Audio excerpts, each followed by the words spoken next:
क्या आपकी ACL surgery हो चुकी है या आपके किसी मिलने वाले की एसीएल सर्जरी होने वाली है? तो एक बात हमेशा याद रखिए, सर्जरी नया लिगामेंट देती है, परंतु फिजियोथेरेपी चलना, दौड़ना, उठना, बैठना सब सिखाती है। दुर्भाग्य से कई लोग जो एसीएल सर्जरी करा चुके होते हैं या तो बहुत जल्दी फिजियोथेरेपी शुरू कर देते हैं या डर की वजह से फिजियोथेरेपी करते ही नहीं हैं, जिससे उनका घुटना और भी ज्यादा खराब हो जाता है। तो साथियों, मैं आपको इस वीडियो में बताऊंगा कि हमें कब कब क्या क्या और किस तरीके से करना चाहिए। तो इस वीडियो को आप अंत तक जरूर देखें। मैं हूं डॉक्टर जितेंद्र सिंगला, संचालक गामा फिजियो केयर व दर्द निवारण क्लिनिक पलवल। साथियों, जो एसीएल लिगामेंट है ये हमारे घुटने का बहुत ही महत्वपूर्ण लिगामेंट है। यह मेनली जो स्पोर्ट्स पर्सन है उनका ब्रेक होता है या हम एक्टिविटी करते हैं भागने दौड़ने वाली, उसमें यह टूट जाता है। तो एसीएल जो हमारा लिगामेंट है यह हमारे घुटने की स्टेबिलिटी में काम आता है, घुटने को स्थिर रखने में, अचानक मुड़ने में, रनिंग करने में। इस तरीके से हमें इस लिगामेंट की जरूरत होती है।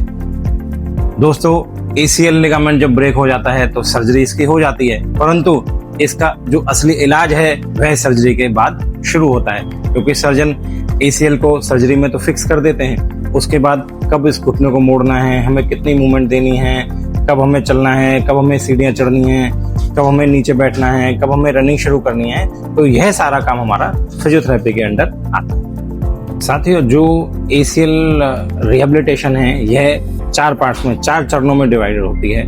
पहला चरण, दूसरा चरण, तीसरा चरण और चौथा चरण। अब हम बात करते हैं पहले चरण की, फर्स्ट फेज की। तो सबसे फर्स्ट फेज में हमारा जो मेन मोटो रहता है वह दर्द और सूजन को कम करना रहता है।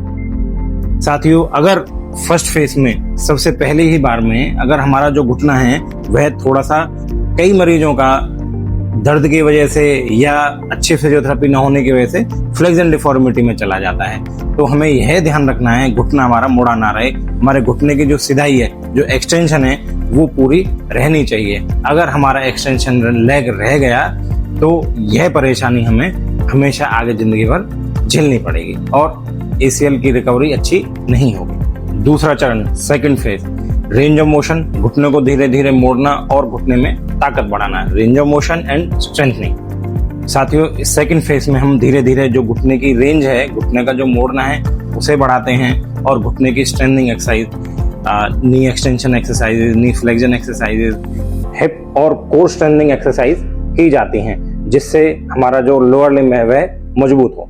हर मरीज की रिकवरी अलग अलग होती है, तो इसलिए ये कॉपी ना करें कि ये मरीज इस एक्सरसाइज को कर रहा है या ये इतने सेट कर रहा है, क्योंकि वो हर किसी के इंडिविजुअल डिफरेंसेस होता है। तीसरा चरण, third phase, balance and functional training. इसमें हम धीरे धीरे एक पैर पर खड़ा होना सिखाते हैं, पेशेंट को बैलेंस कराना बताते हैं और सीढ़ी उतरना, चढ़ना, साइकिलिंग, इस तरीके से बताते हैं। चौथा चरण, रनिंग एंड स्पोर्ट्स रिटर्न। चौथे चरण में हम रनिंग करना सिखाते हैं और जो मरीज खेल में जाता है तो उसको खेल में वापस कब जाना है, यह सब इंडिविजुअल टू इंडिविजुअल वेरी करता है।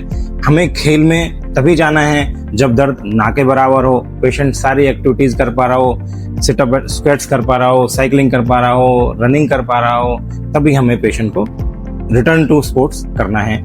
यह समय हर किसी मरीज का अलग अलग होता है, क्योंकि बहुत सारे मरीज जो एसीएल रिपेयर कराते हैं वह पूछते रहते हैं कि मैं दौड़ कब पाऊंगा, मैं सीढ़ियां कब चढ़ पाऊंगा, मैं कितने दिन में करूंगा। तो ये चीजें टाइम बाउंड नहीं होती, ये स्ट्रेंथ बेस्ड रहती हैं। जिस किसी के घुटने में स्ट्रेंथ जितनी जल्दी आ जाती है वह उतनी जल्दी उन सब चीजों को कर सकता है। तो साथियों, मेरी दी हुई इंफॉर्मेशन जो मैंने आपको ऊपर दी हुई है, इनको फॉलो करेंगे तो आप अपने घुटने के जो आपने एसीएल रिपेयर कराया है, इसमें आप अपने एसीएल की रिकवरी अच्छी ले पाएंगे। तो ये ध्यान रखें कि ये चीजें टाइम बाउंड नहीं है। जैसा कि मैंने सबसे फर्स्ट फेज में बताया कि हमारे जो घुटने का नी एक्सटेंशन है, नी फ्लेक्शन डिफॉर्मिटी नहीं होनी चाहिए। अगर नी फ्लेक्शन डिफॉर्मिटी हो जाती है तो हम उसे बाद में कभी भी करेक्ट नहीं कर पाते हैं और उससे ऑस्टियोआर्थराइटिस डेवलप हो जाता है। ऑस्टियोआर्थराइटिस डेवलप ना हो, हमारा घुटने की जो एसीएल रिपेयर हुआ है वह फेल ना हो, तो हमें फर्स्ट फेज में यह ध्यान रखना है कि हमारे घुटना मुड़ा हुआ ना रहे, घुटना बिल्कुल सीधा रहे। साथियों, अगर आपको मेरी दी हुई इन्फॉर्मेशन सही लगी हो तो इसे अपने साथियों के साथ शेयर करें, लाइक करें और मेरे चैनल को सब्सक्राइब करें। धन्यवाद।